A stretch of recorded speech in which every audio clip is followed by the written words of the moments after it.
నమస్కారం. మహిళా ఆరోగ్య దీపిక జీవనరేఖ కార్యక్రమానికి స్వాగతం. గర్భధారణ ఒక అనిర్వచనీయమైన అనుభూతి. అదే సమయంలో ఎన్నో జాగ్రత్తలు తీసుకోవాల్సిన సమయం కూడా. ఎలాంటి ఆహారం తీసుకోవాలి, ఎలా వ్యవహరించాలి అని చాలా విషయాల్లో అనుమానాలు వస్తూనే ఉంటాయి. ఏ పనులు చేయొచ్చు, ఏవి చేయకూడదు, ఏ నెలలో ఏం చేయాలి అనే అనేక విషయాల్లో ఇళ్లల్లో చెప్పే మాటలకు డాక్టర్ చెప్పే మాటకు తేడా ఉండవచ్చు. అందువల్ల డాక్టర్ మాట వెనుక ఏముందో సమగ్రంగా చర్చిస్తూ ఏ సందర్భంలో ఎలా వ్యవహరించాలో తెలియచెబుతూ వాటి మీద డాక్టర్లు ఇచ్చే సలహాల గురించి ఈనాటి మహిళా ఆరోగ్య దీపిక జీవన రేఖలో తెలుసుకుందాం.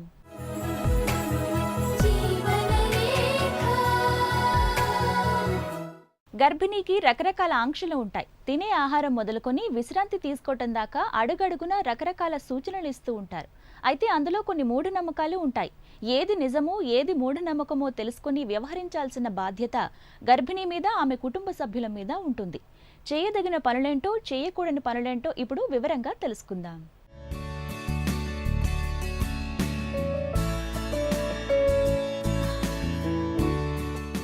గర్భవతిని బాగా ప్రభావితం చేసేది ఆమె తీసుకునే ఆహారం.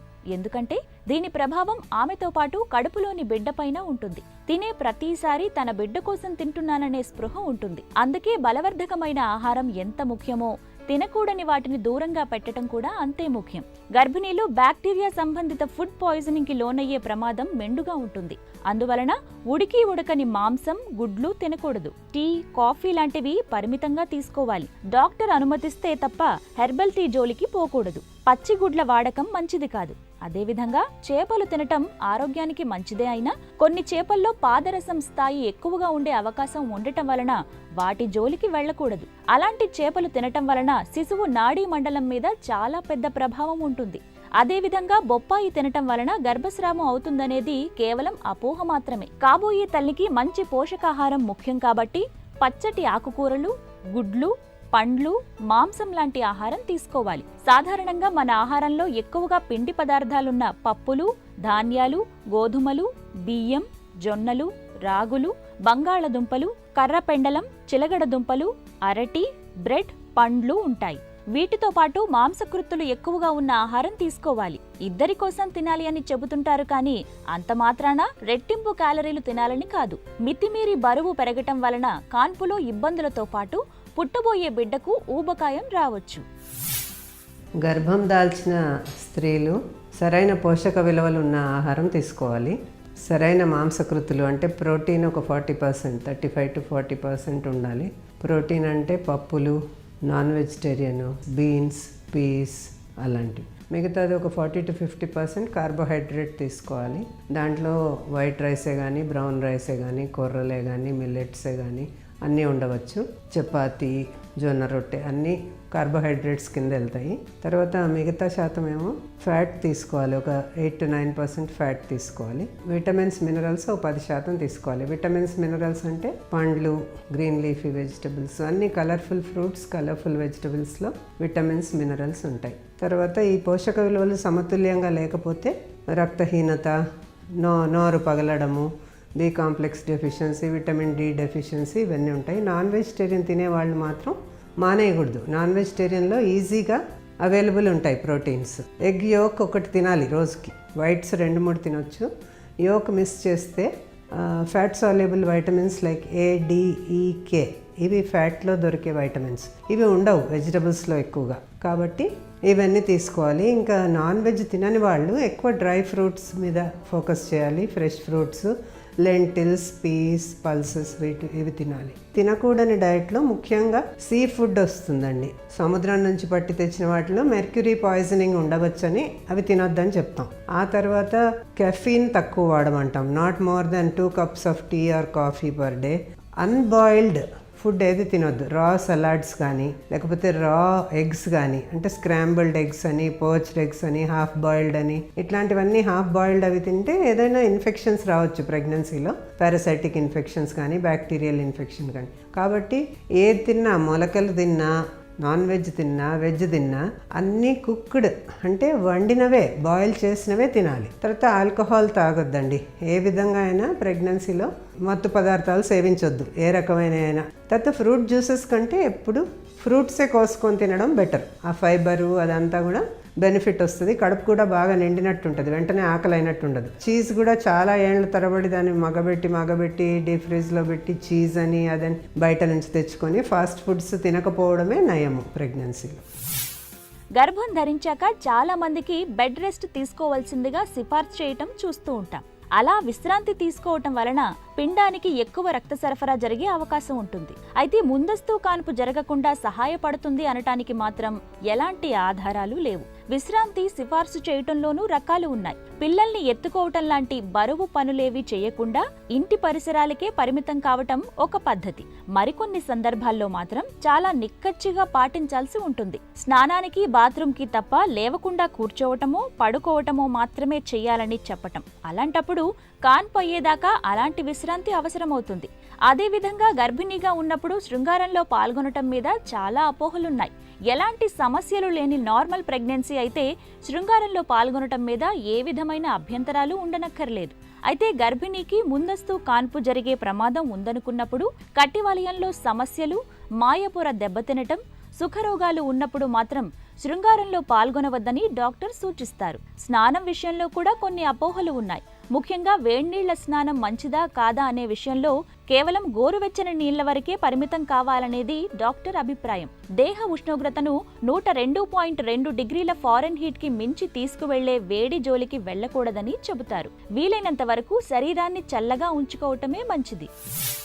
మన ట్రాపికల్ కంట్రీ వేడి దేశాల్లో 2 సార్లు స్నానం చేసినా పర్వాలేదు. కాకపోతే ఫస్ట్ 3 months 3.5 monthsలో బేబీ అవయవాలు తయారయ్యేటప్పుడు చాలా హాట్ వాటర్లో చేయకూడదు స్నానం.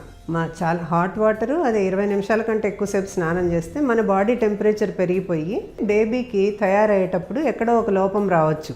ఆ అవకాశం ఉంది కాబట్టి మేము ఎక్కువ వేడి నీళ్ళు, చాలా హై టెంపరేచర్లో హాట్ వాటర్ అంటే టబ్బులో వేసుకొని గంటలు టబ్బులో స్నానాలు, లేకపోతే షవర్లు, జట్లు చాలా ఎక్కువసేపు స్నానం చేయకూడదు. 20 నిమిషాలు మించి ఎక్కువ అతివేడి వాటర్తో చేయకూడదు. స్పెషల్లీ ఫస్ట్ ట్రైమెస్టర్లో అది బేబీస్కి ఏమైనా అబ్నార్మాలిటీస్ వస్తాయని అదొక భయము, అది కాషన్ చెప్తాము. ముందు నుంచి కోల్డ్ వాటర్ అలవాటు ఉన్నవాళ్ళు కోల్డ్ వాటర్తో చేసినా మంచిదే. ఎందుకంటే ఈ lungs capacity, brain, autonomic nervous system, lungs capacity, heart capacity చాలా ఇంప్రూవ్ అవుతుంది. అలవాటు లేని వాళ్ళు మాత్రం కోల్డ్ వాటర్ జోలికి వెళ్ళకూడదు. ల్యూక్ వామ్ వాటర్, గోరువెచ్చని నీళ్ళు 20 నిమిషాల లోపల స్నానం చేసుకొని ముగించుకొని బయటికి రావాలి. ఏదైనా వెజైనల్ ఇన్ఫెక్షన్స్, దురద, మంట, వైట్ డిశ్చార్జ్ అలా ఉన్నప్పుడు, లేదా తనకి అంతకుముందే 2-3 అబార్షన్లు అయ్యి ప్రీమెచ్యూర్ లేబర్ అయ్యి సర్విక్స్ మీద కుట్టుందో, లేకపోతే మాయ కిందికి ఉందో, అట్లాంటివి ఏమైనా ఉంటే మాత్రం కలవద్దని చెప్తాం. కానీ సాధారణంగా నార్మల్ ప్రెగ్నెన్సీలో సెక్స్ చేయడం చాలా సహజము. ఆ పార్ట్నర్స్కి ఇష్టం ఉన్నప్పుడల్లా చేసుకోవచ్చు, ఇష్టమున్న ఫ్రీక్వెన్సీలో చేసుకోవచ్చు. తర్వాత లాస్ట్ ట్రైమెస్టర్లో సెక్స్ చేస్తే లేబర్ పెయిన్స్ వస్తాయని అదొక నానుడి, అది ఇంకా ప్రూవ్ అవ్వలేదండి. రెస్ట్ అనేది చాలా రిలేటివ్ టర్ము, దానివల్ల లాభం ఉండొచ్చు ఉండకపోవచ్చు, కానీ అది హామ్ చేయదని డాక్టర్లు చాలామందికి అడ్వైజ్ చేస్తారు. అది పాతకాలం పద్ధతి. ఈ మధ్య ఎవరికి టోటల్ బెడ్ రెస్ట్ అని అడ్వైజ్ చేయం మేము. విశ్రాంతి గురించి కూడా మామూలుగా నార్మల్ ప్రెగ్నెన్సీలో రాత్రి 8 గంటలు నిద్ర ఉండాలి గర్భిణీ స్త్రీకి. మధ్యాహ్నం పూట కూడా వీలైతే వర్కింగ్ లేడీ కాదు ఇంట్లో ఉంటుందంటే 1 గంటన్నర పడుకోవచ్చు.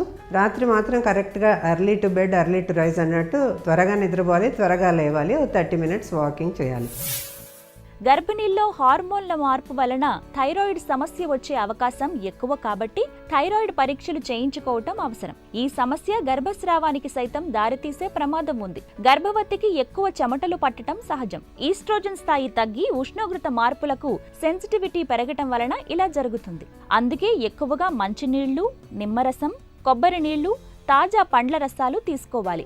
దానివల్ల యూరిన్ ఇన్ఫెక్షన్లకు కూడా దూరంగా ఉండవచ్చు. వ్యాయామం చేయవచ్చునా లేదా అనేది కూడా చాలా మందికి వచ్చే అనుమానం. నిజానికి కాన్పు జరిగే వరకు చురుగ్గా ఉండటానికి తేలికపాటి వ్యాయామం మంచిదే. భారీ ఎక్సర్సైజుల జోలికి వెళ్ళకూడదు. రోజువారీ పనులు చేసుకోవాలి తప్ప బరువు పనులు చేయకూడదు. చిన్న చిన్న పనులు చేస్తూ చురుగ్గా ఉంటే సుఖప్రసవం అవుతుంది. గర్భిణీలకు నిద్రలేమి సమస్య ఎదురవుతుంది కాబట్టి పగటిపూట వ్యాయామం వలన నిద్ర పడుతుంది. అదేవిధంగా పడుకోవటానికి ముందు గోరువెచ్చని పాలు తాగటం వలన కూడా నిద్ర బాగా పడుతుంది. రాత్రిపూట 8 నుంచి 10 గంటలు, పగలు కనీసం 1 గంట నిద్ర లేదా విశ్రాంతి మంచిది. నిద్రపోయేటప్పుడు వీలైతే ఎడమవైపు తిరిగి పడుకోవాలి.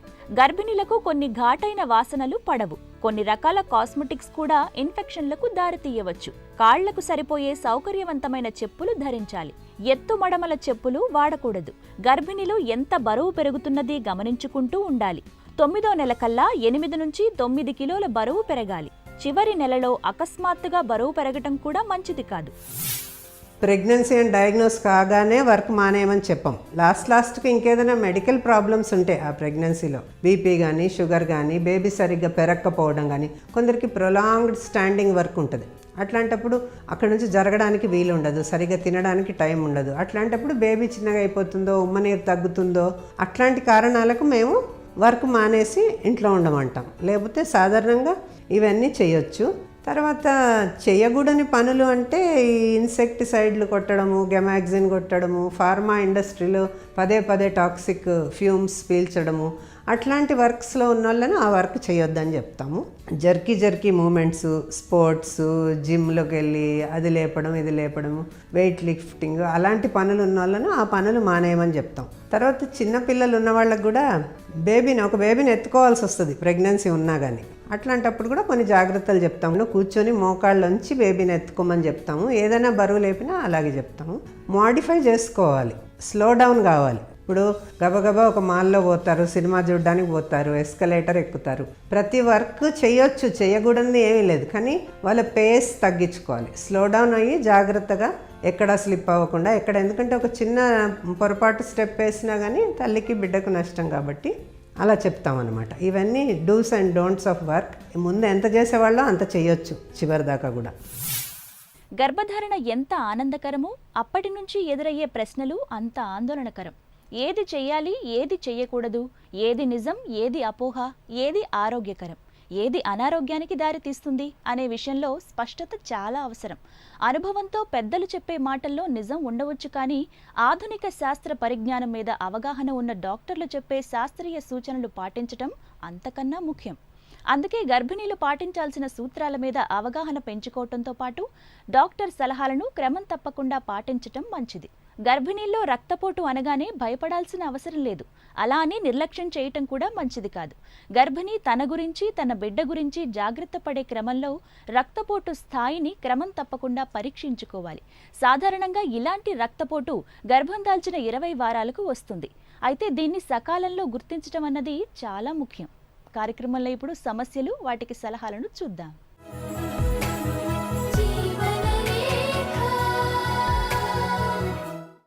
డాక్టర్ గారు, యశోద ఇలా అడుగుతున్నారండి.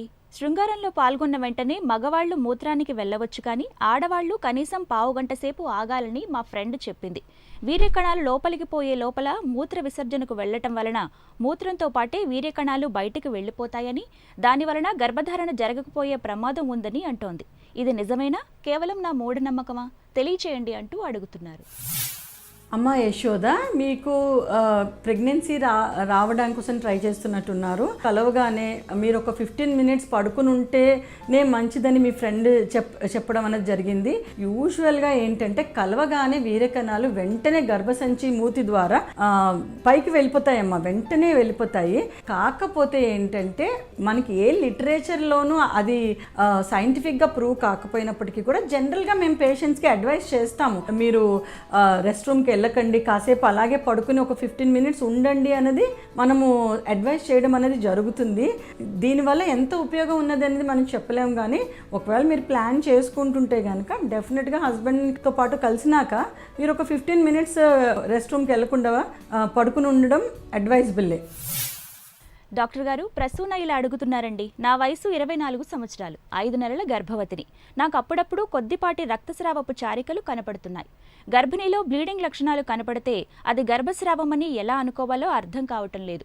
ఇలా కొద్ది రక్తస్రావాలే ఆ తర్వాత గర్భస్రావానికి దారితీస్తాయేమో అర్థం కావటం లేదు. కానీ అదే పనిగా బ్లీడింగ్ అవుతున్నప్పుడు గర్భస్రావమైనా తెలియచేయండి అంటూ అడుగుతున్నారు.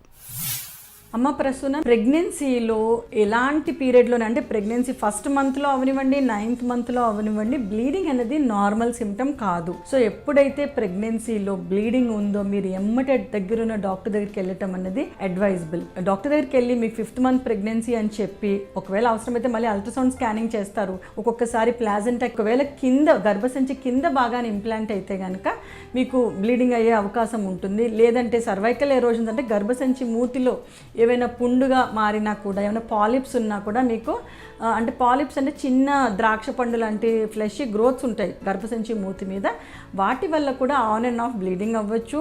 సో కారణం ఏది అన్నది మిమ్మల్ని క్లినికల్గా ఎగ్జామిన్ చేస్తే కానీ చెప్పలేరు. సో ప్రెగ్నెన్సీలో బ్లీడింగ్ అనేది కూడా it's not a right symptom. మీరు చెప్పినట్టు మిస్క్యారేజ్ అవ్వే అవకాశం కూడా చాలా ఎక్కువ బ్లీడింగ్ అవుతున్న స్త్రీలలో. సో ఈ బ్లీడింగ్ ఆపడానికి సరైన ట్రీట్మెంట్ దగ్గరున్న డాక్టర్ గారి దగ్గరికి వెళ్తే పెడతారు. సో అసలు ఎందుకు బ్లీడింగ్ అవుతుంది అనేది తెలుసుకోవడం అనేది చాలా ముఖ్యం అమ్మ. సో అప్పుడప్పుడు ప్రొజెస్ట్రాన్ సప్లిమెంట్స్ అవసరమైతే అది కూడా మీకు పెడతారు. సో వెంటనే మీరు దగ్గరున్న డాక్టర్ దగ్గరికి వెళ్ళి మీకు ఈ కంప్లైంట్ ఉందని చెప్పండి. It is not a normal symptom. మీరు ఇంట్లోనే అశ్రద్ధ చేసి ఉండొద్దు. గర్భం ధరించిన తర్వాత వచ్చే అధిక రక్తపోటును అడ్డుకోవటం సాధ్యమేనా అనేది అందరికీ వచ్చే అనుమానం. ఒక నిర్దిష్టమైన విధానం అంటూ లేకపోయినా గర్భిణి తనను తన బిడ్డను ఆరోగ్యంగా ఉంచుకోవటానికి డాక్టర్ పర్యవేక్షణలో తీసుకోదగిన చర్యలు లేకపోలేదు. మొదటి నుంచి రక్తపోటు గమనిస్తూ దేహంలో మార్పులు గమనిస్తూ డాక్టర్ తగిన సలహాలు ఇవ్వవచ్చు. డాక్టర్ గారు, స్వప్న ఇలా అడుగుతున్నారండి. నాకు 3వ నెల గర్భధారణ జరిగాక పులుపు లాంటి రుచులు తినాలనిపిస్తుంది అంటారు. నాకు అలాగే అనిపిస్తోంది. అయితే ఈ మధ్య నేనొకటి విన్నాను. ఉప్పటి ఆహారం తినాలనిపిస్తే బాబు పుడతాడని, తీపి తినాలనిపిస్తే పాప పుడుతుందని అంటున్నారు. నాకు ఎవరు పుట్టినా ఒకటే, కానీ నిజంగా ఉప్పు తీపిని బట్టి పుట్టబోయే బిడ్డ గురించి తెలుస్తుంది అనటంలో అర్థం ఉందా? నాకు మాత్రం అలా ఏ రుచి మీద ప్రత్యేకమైన మమకారం కనబడటం లేదు. కాస్త వివరంగా తెలియచేయండి అంటూ అడుగుతున్నారు. స్వప్న గారు, ప్రెగ్నెన్సీలో పైకా ఇన్ ప్రెగ్నెన్సీ అనే ఒక కండిషన్ ఉంటుందన్నమాట. పైకా అంటే బేసికల్లీ ఏంటంటే అబ్నార్మల్గా తినాలి అని అనిపించడం మనం పైకా అంటూ ఉంటాం అనమాట. సో ఈ పైకా ఇన్ ప్రెగ్నెన్సీ అనేది ఒక్కొక్కరికి ఒక్కొక్క రూపంలో కనిపిస్తుంటుంది. కొంతమంది పులుపు తినాలనిపిస్తుంది, కొంతమందికి బియ్యంలో మట్టి గడ్డలు అంటుంటారు అది తినాలనిపిస్తుంది, క్లే తినాలనిపిస్తుంది, చాక్ పీసెస్ తినాలనిపిస్తుంది. సో రొటీన్గా ఈ మనుషులు ఏవైతే నాన్ ఎడిబుల్ థింగ్స్ అవి తినాలనిపించడమే మనం ప్రెగ్నెన్సీలో పైకా అని చెప్తూ ఉంటాము. సో ఇది అందరికీ ఉండాల్సిన అవసరం లేదు. ఏ డైట్ పైన ప్రెడిలిక్షన్ ఉన్నా కూడా అది అమ్మాయి అని కానీ అబ్బాయి అని కానీ ఉండదు. సో ఫస్ట్ అందరూ ఇవన్నీ అపోహలు అనేవి తెలుసుకోవాలి. సో ఫస్ట్ ఆఫ్ ఆల్ అర్థం చేసుకోవాల్సింది ఏంటంటే ప్రెగ్నెన్సీలో న్యూట్రిషియస్ డైట్ అనేది తీసుకోవటం అవసరం. మన ఇండియాలో చాలామంది ప్రెగ్నెంట్ లేడీస్కి అనీమియా అంటే రక్తహీనత అనేది ఎక్కువగా చూస్తున్నాం. సో ఈ రక్తహీనత అనేది లేకుండా చూసుకోవాలి. అది ఉంటే దానికి తగ్గ మెడికేషన్ అనేది కనుక వాడుకుంటే సో చాలా ఆరోగ్యంగా ఉండటమే కాకుండా మంచి ఆహారం కూడా తినాలని కూడా అనిపిస్తుంటుంది. మంచి గుడ్ న్యూట్రిషియస్ డైట్, అలాగే కాల్షియం రిచ్ డైట్ అంటే కాల్షియం ఎక్కువగా ఉండాలన్నమాట. సో కాల్షియం రిచ్ ఫుడ్ అనేది జనరల్గా పాలు, పాల పదార్థాలు అవి ఎక్కువగా తీసుకోవాలి.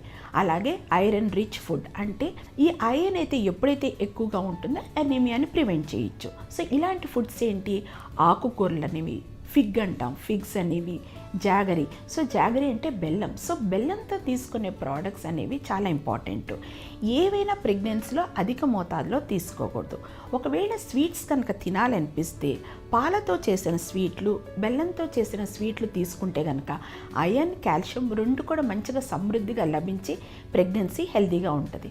కాబట్టి ఒకప్పుడు మనం అనుకున్నట్టు అరిసెలు అవనివ్వండి, లేకపోతే పాయసము, కీరు ఇలాంటివన్నీ పాలకి రిలేటెడ్ ప్రోడక్ట్స్ ఏవైనా పాలు, మజ్జిగ, పెరుగు ఇవన్నీ కూడా ఎక్కువగా తీసుకుంటే ప్రెగ్నెన్సీ బాగుంటుంది. డాక్టర్ గారు, మంజులత ఇలా అడుగుతున్నారండి. నాకిప్పుడు 4వ నెల. మా అమ్మకు 4 పిల్లల్లో నేను ఆఖరి సంతానం. మా అమ్మకు అప్పట్లో సుఖప్రసవం అయిందట. 4 కాన్పులు ఎలాంటి సమస్యలు లేకుండా అయ్యాయట.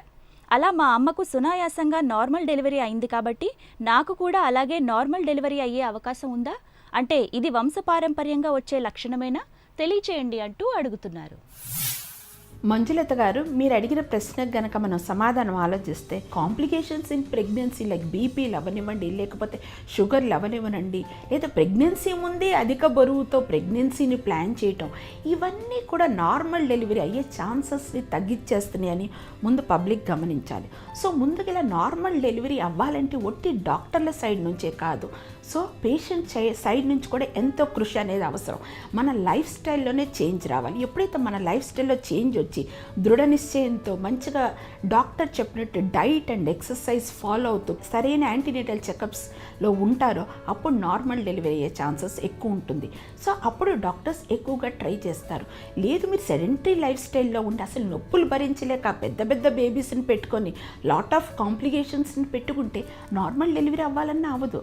సో ఫస్ట్ మీ మదర్ ఎలాంటి లైఫ్ స్టైల్ ఫాలో అయ్యారు, తను ఎలా పనులు చేసుకున్నారు, ఏమి తిన్నారు అనేది ఒకసారి గమనించండి, వీలైతే ఫాలో అవ్వండి. రెండోది, ఇది హెరిడిటరీనా కాదా అని అన్నారు. సో ఒక విధంగా మనం చెప్పలేం 100% మీ మదర్కి నార్మల్ డెలివరీ అయితే మీకు అవుతుందని. సో కొన్ని రకాల ఫ్యూచర్స్ అనేవి ఫాదర్ నుంచి మదర్ నుంచి వస్తాయి. సో అలాగే బాడీ స్ట్రక్చర్ అనేది కూడా ఒక్కొక్కసారి మదర్ నుంచి తన బాడీ స్ట్రక్చరే, తన గుడ్ పెల్విస్ అంటే కటిక వలయం అంటాం కదా, ఆ పెల్విస్ సరైన రీతిలో ఉండటం ఎంతో అవసరం నార్మల్ డెలివరీకి. ఇది చక్కగా గైనకాయిడ్ పెల్విస్ మీ మదర్కి ఉండి మీకు కూడా తన ద్వారా వంశపారపర్యంగా మీకు కూడా అదే టైప్ ఆఫ్ పెల్విస్ వచ్చి అదే బాడీ స్ట్రక్చర్ కనుక ఉంటే అండ్ యావరేజ్ బేబీ ఉండి ఏ కాంప్లికేషన్స్ లేకుండా ఉంటే నార్మల్ డెలివరీ అయ్యే ఛాన్సెస్ ఉంటాయి. సో కాబట్టి మనం 100% మీ మదర్కి అయ్యింది కాబట్టి అవుతుందని లేదు, but try to follow all the healthy lifestyles అనమాట. బేసిక్గా healthy lifestyle, healthy diet, good antenatal checkups and normal size baby with no complications and నొప్పులు భరించే శక్తి, మానసికంగా ప్రిపరేషన్ అనేది ఉంటే నార్మల్ డెలివరీ అవుతుంది. గర్భం దాల్చినప్పటి నుంచి డాక్టర్ను కలవటం వలన బరువును, రక్తపోటును క్రమం తప్పకుండా పరీక్షించుకోవచ్చు. అదేవిధంగా తరచూ రక్త పరీక్షలో మూత్ర పరీక్షలు చేస్తారు. వీటి ద్వారా శిశువు ఆరోగ్య పరిస్థితి కూడా తెలుస్తుంది. అదేవిధంగా తరచూ అల్ట్రాసౌండ్ పరీక్షలు చేయటం ద్వారా శిశువు ఎదుగుదల గురించి సమాచారం అందుతుంది. అందుకే గర్భధారణ మొదలుకొని ప్రసవం దాకా డాక్టర్ పర్యవేక్షణలో ఉండటం, చెప్పిన మందులు తగిన మోతాదులో వాడటం అనేది మెరుగైన ఫలితాలను ఇస్తుంది. ఇది నేటి మహిళా ఆరోగ్య దీపిక జీవనరేఖ. మరో కార్యక్రమంలో మరో అంశంతో మళ్ళీ కలుద్దాం. అంతవరకు సెలవు. నమస్తే.